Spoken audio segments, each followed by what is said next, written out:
बाकी सब यहाँ भी सब पूरा भरा हुआ था, सब बहुत लाइटिंग बहुत करते हैं लोग। भोपाल में आ गए मेरी एग्जीबिशन में। अच्छा हाँ, मास्क लगाओ।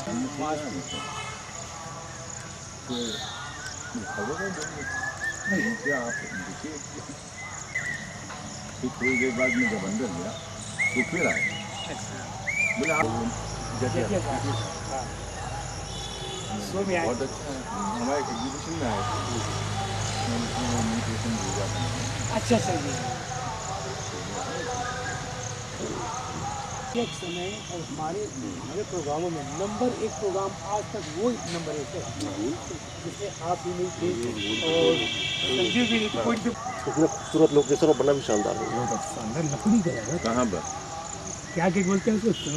सरिया देखिए, सरही सरही गेट, सरही सरही गेट बिछिया लकड़ी का पूरा वो बना है। बहुत अच्छा लोकेशन है और ऊपर ढाई के बना है और बिल्कुल कान्हा से बाउंड्री लगा हुआ है। वहाँ जो कर्जाई बता तो वहाँ 20 लोगों को खाना का इंतजाम देते थे। अरे वो जो खाना खाए थे कि मछली बड़ी की मछली बना लगती उनके लिए। आरंभ मंडल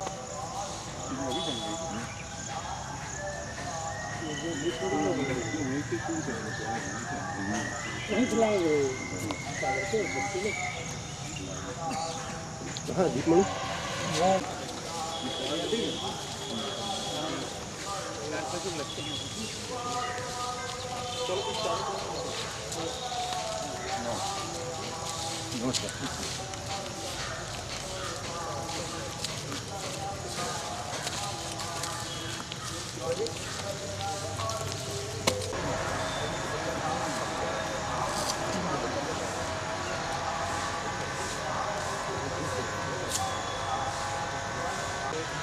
हाँ ठीक है चलो चलो वाली कर लेगी किसो अंदर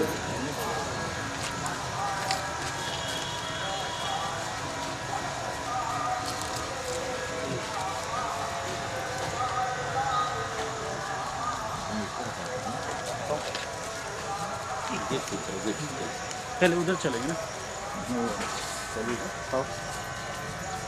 इधर से दो मनोज जी, इस तरफ से दो। संजीव भाई ये वाला बड़ी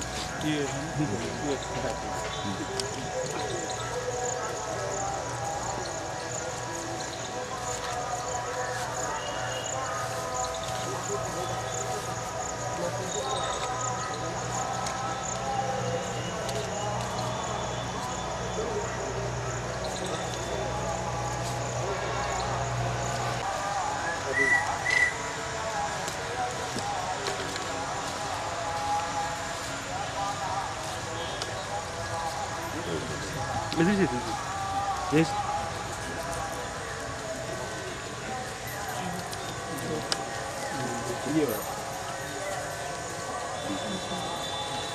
ये पकड़ो, दुश्मन सामने खड़े जी। मेरा सबसे चादर हमेशा छोटी पिछली बार लंबे थे। इनके लिए बेड भी अलग साइज का बनवाते थे हम फुल। चलो जी थोड़ा साइड हो जी, पीछे से लो सचिन जरा सबकी इधर से लो।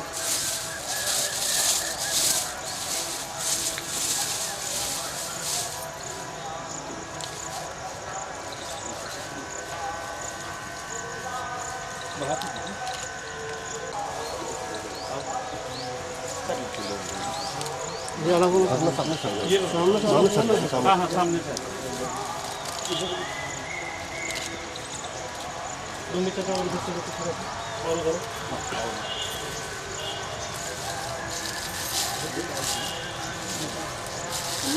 जी लीजिए, खाली मत करिए, भर दीजिए, इधर दीजिए, पीछे और दीजिए।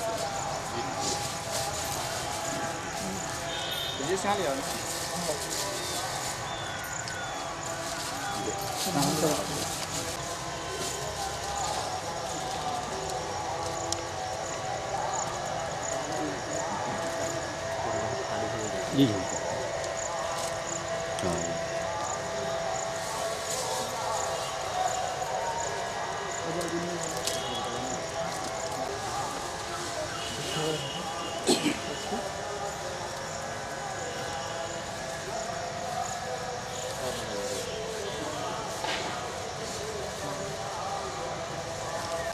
बढ़ाने के लिए उनके पिता ने 2 साल नौकरी की तो रिटायर हो गए।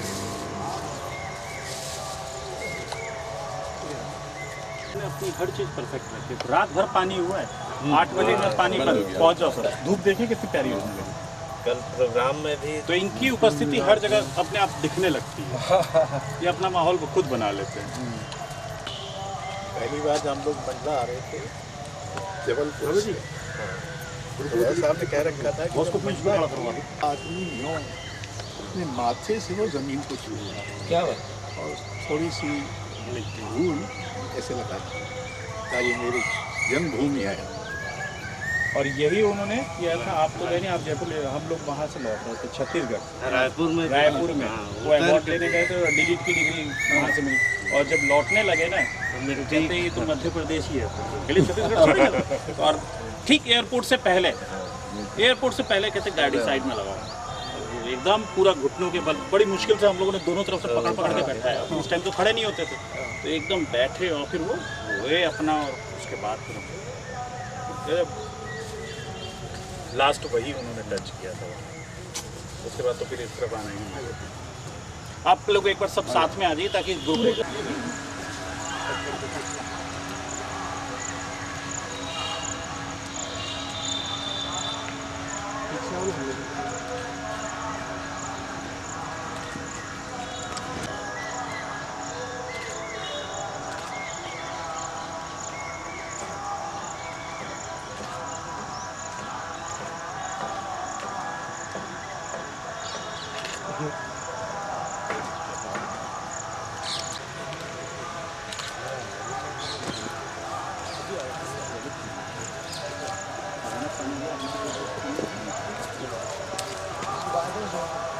मित्रों, आज रज़ा साहब की 6वीं पुण्यतिथि है। 6 बरस पहले इसी जगह पर उनका अंतिम संस्कार हुआ था, 24 जुलाई को। दिन भी बड़ी बारिश थी, बड़ी मुश्किल से उनके शव को हम लाए थे नागपुर और फिर नागपुर से यहाँ आए थे और उनका राजकीय सम्मान के साथ अंतिम संस्कार हुआ था। मध्य प्रदेश में मुझे याद नहीं आता कि किसी और चित्रकार का कभी अंतिम संस्कार राजकीय सम्मान से हुआ हो। वो मंडला को कभी भूले नहीं और मंडला को याद करते हुए हमेशा नर्मदा जी को याद करते थे। और उनका मुझे ये निर्देश था कि अगर मेरी मृत्यु फ्रांस में हो तो मुझे अपनी पत्नी के बगल में गॉर्बियो में दफन किया जाए। वहाँ एक कब्र अभी भी खाली। और दूसरा ये था कि अगर उनका इंतकाल खुदा न खास्ता भारत में हो तो उनको मंडला में उनके पिता की कब्र के बगल में दफन किया जाए। उनके पिता यहीं डिप्टी फॉरेस्ट रेंजर थे अंग्रेज़ों के ज़माने में और एक छोटे से गांव में जिसमें कुल 10 घर थे, झोपड़ियां थीं, घर क्या थे, एक में उनका जन्म हुआ था। और यहीं के एक स्कूल में ककैया में उनके एक अध्यापक ने, क्योंकि उनका ध्यान पढ़ाई लिखाई में लगता नहीं था, उनका ध्यान एकाग्र करने के लिए बरामदे की दीवार पर एक बिंदु बनाया और कहा कि इस पर अपना ध्यान दो।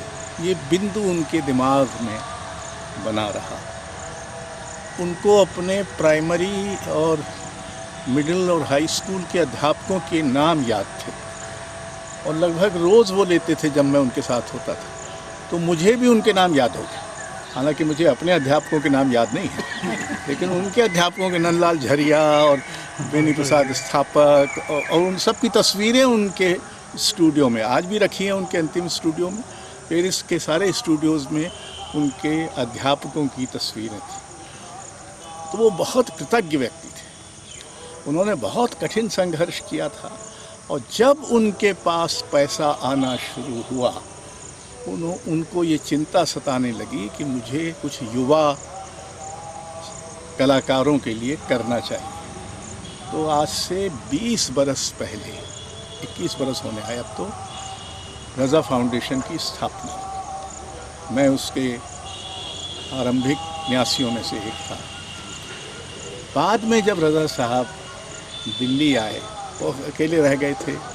मैंने बहुत कोशिश की उनको समझाने की कि यहाँ मेडिकल सुविधाएं बहुत मुश्किल से मिलती हैं पेरिस में, तो आप वहाँ चले आइए। खैर आ गए, तो फिर उन्होंने अपना सब कुछ वसीयत करके हमको रज़ा फाउंडेशन को दे दिया। तो उसी के बल पर हम इतने आयोजन करते हैं और ये बहुत महत्वपूर्ण आयोजन मंडला में हम करते हैं, क्योंकि यहीं से उठकर वो गए थे। और मंडला का महत्व उनके जीवन में नर्मदा जी के कारण तो था ही, एक और कारण ये था कि संभवतः उनकी उम्र 10-11 बरस की रही होगी जब महात्मा गांधी मंडला में आए थे और उन्होंने उस छोटी उम्र में गांधी जी को देखा था। तो जब देश का बंटवारा हुआ तो उनका सारा परिवार, उनके 2 भाई बहनें, उनकी पहली पत्नी, उनकी बहन, वो सब पाकिस्तान चले गए। रज़ा साहब नहीं गए। पूछते थे लोग कि आप क्यों नहीं गए, तो कहते ये हमारा वतन है, हम इसको छोड़ के क्यों जाएं। एक बार मैंने कुछ ज़्यादा कुरेदा, उन्होंने कहा कि मुझे लगा कि जिस महात्मा गांधी को मैंने 11 बरस की उम्र में देखा था उसके साथ विश्वासघात होगा अगर मैं भारत छोड़कर पाकिस्तान जाऊँ। तो वो नहीं गए, यहीं रहे। फिर कहानी बहुत लंबी है, आप जानते ही हैं। तो उन्होंने जब वो थे जीवित तो युवा कलाकार आते थे, वो फर्श पर बैठकर घंटों उनके चित्र देखते और उनको सलाह देते थे, डांटते थे। तो कोई चित्र अच्छा लग जाए तो इसका क्या दाम है, और वो बेचारा वैसे ही अभिभूत रहता था कि इतना बड़ा कलाकार हमारे काम देख रहा है, पूछ रहा क्या दाम, तो संकोच से कहते 3000 रुपये। नहीं, 10,000 रुपये, शुरू से दाम ज़्यादा रखो नहीं तो बाद में पछताओगे। और 10,000 रुपये में वो ख़रीद लेते थे। तो उन्होंने बहुत सारे युवा कलाकार थक्का भर ले जाते थे अपने साथ पेरिस, और फिर यहाँ वहाँ वो सब हैं। तो एक बहुत बड़ा आदमी था। 20वीं शताब्दी का हिंदुस्तान जिन लोगों ने गढ़ा उनमें सैयद हैदर रज़ा भी एक थे और वो मंडला के थे। और हम उनकी स्मृति को यहाँ बनाए रखने के लिए ये आयोजन करते हैं। साल में 2 बार कार्यशालाएं और नागरिकों की इसमें शिरकत हो, इसकी कोशिश करते हैं। और मंडला से हमको बड़ा सहयोग मिल रहा है और धीरे धीरे लोगों को समझ में आ जाएगा कि मंडला के 2 ही स्मारक हैं, एक नर्मदा और एक रज़ा। इससे बड़ा मंडला में कुछ और हुआ नहीं और इससे अधिक निरंतर भी कुछ नहीं हुआ। यानी यूँ रज़ा साहब नहीं हैं लेकिन वो बने हुए हैं ठीक उसी तरह से जैसे नर्मदा तो बहती जाती है, पानी बदलता जाता है, लेकिन फिर भी नर्मदा है। तो 2 ही चीज़ें बचेंगी मंडला में, बची हैं मेरे हिसाब से, एक तो नर्मदा, दूसरी रज़ा। उन्हीं को प्रणति देने उनकी पुण्यतिथि पर हम यहाँ आए। धन्यवाद। आज रज़ा साहब को श्रद्धांजलि देने का दिन है और मेरे अपने लेखकीय जीवन में पहला अवसर है जब मैं किसी कार्यक्रम और श्रद्धांजलि देने के लिए मंडला आया हूँ। यहाँ पर युवा चित्रकारों का काम कल देखा और बहुत उनका काम उल्लेखनीय रहा और रज़ा फाउंडेशन का योगदान हमारे समय के साहित्य को बड़ा करने में बहुत बड़ा योगदान है उनका।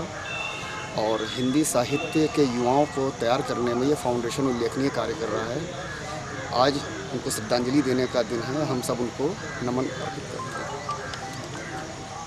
करते हैं। आज हम लोग रजा साहब को श्रद्धांजलि देने यहाँ आए हैं। एक कलाकार या एक रचनाकार जीवन भर काम करता है, लेकिन उसका काम तब बहुत बड़ा बन जाता है जब वहाँ के लोगों के स्मृति में, के जीवन में, उनके प्रेम में वह न होने के बावजूद भी रहने लगता है। और मुझे लगता है कि रजा साहब को लेकर के मंडला में जिस तरह के वर्कशॉप में हम लोगों ने यहाँ के नागरिकों की उपस्थिति देखी, लोगों की उपस्थिति देखी, वे न केवल एक श्रोता या दर्शक की हैसियत से थे यहाँ पर, बल्कि खुद भी ब्रश और कलर को लेकर के वो पेंट कर रहे थे।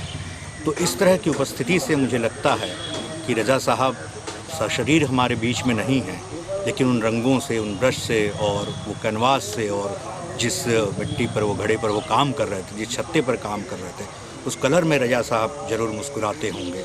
और एक कह लीजिए कि कब्र के नीचे वो लेटे हैं, लेकिन हम लोग उनको मुस्कुराते हुए आज देख पा रहे हैं। ये हम सब की ओर से, व्यक्तिगत तौर से, मेरी ओर से भी और मंडला के तमाम लोगों की ओर से उनको देखने की इच्छा थी कि हम यहाँ फूल चढ़ा करके उनको देखते हुए अपनी ओर हंसते हुए महसूस कर रहे हैं। या रजा साहब ऐसे ही हमारी स्मृति में हमेशा के लिए जिंदा रहे।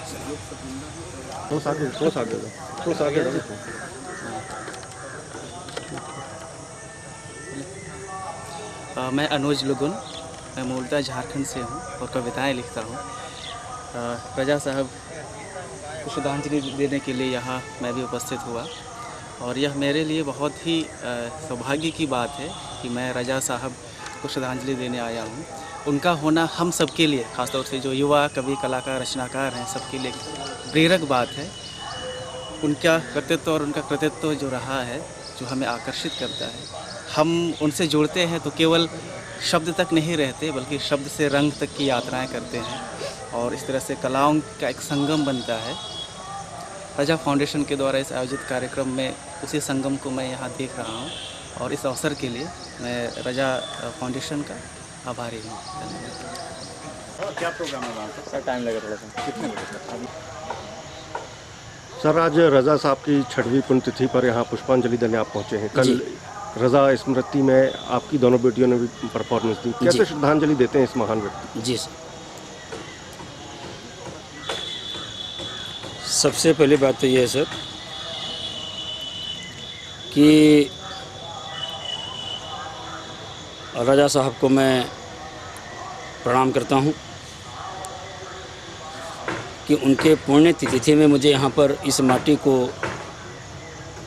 हृदय से लगाने का अवसर प्राप्त हुआ मुझे, और उन्हीं के कारण, उन्हीं के तत्वाधान में, उन्हीं के माध्यम से बड़े बड़े ख्यातनाम यहाँ पे कवि, कलाकार, साहित्यकार, लोक कलाकार यहाँ पे उपस्थित हुए। और उसी तारतम्य में मेरी दोनों बेटियाँ संस्कृति प्रकृति वहाने ने जो सितार संतूर के माध्यम से जो जुगलबंदी से, स्वरांजलि के माध्यम से जो आदरांजलि जो हैदर साहब को जो अर्पित की है, मैं उसका बड़ा शुक्रगुजार हूँ। और मैं आशा करता हूँ कि रजा साहब का आशीर्वाद ऐसे ही मेरे बच्चों पर और हम सब पर बना रहे। इसके लिए बहुत बहुत धन्यवाद आपको। Thank you. वो बंद हो गया, रपटा के उस तरफ वाला जो है, अभी इस तरफ वाला है, उस तरफ वाला बंद हो गया। कल हम लोग गए थे।